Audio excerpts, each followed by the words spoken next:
Hoy venimos y os hemos convocado para presentar la campaña 2019, que será una campaña basada en los tiburones.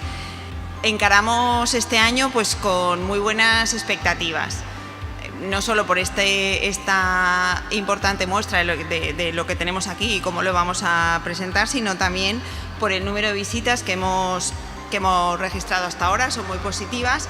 En los 3 años que lleva Bancoa gestionando el oceanográfico hemos crecido un 33%, hemos pasado de 1.100.000 el primer año a 1,5 millones el año pasado. Y tenemos este reto de continuar, ¿no? La Ciudad de las Artes y las Ciencias sigue siendo el gran polo de atracción. El oceanográfico, como parte de ella, tiene que reinventarse, y Abancua constituyó este compromiso frente a la sociedad.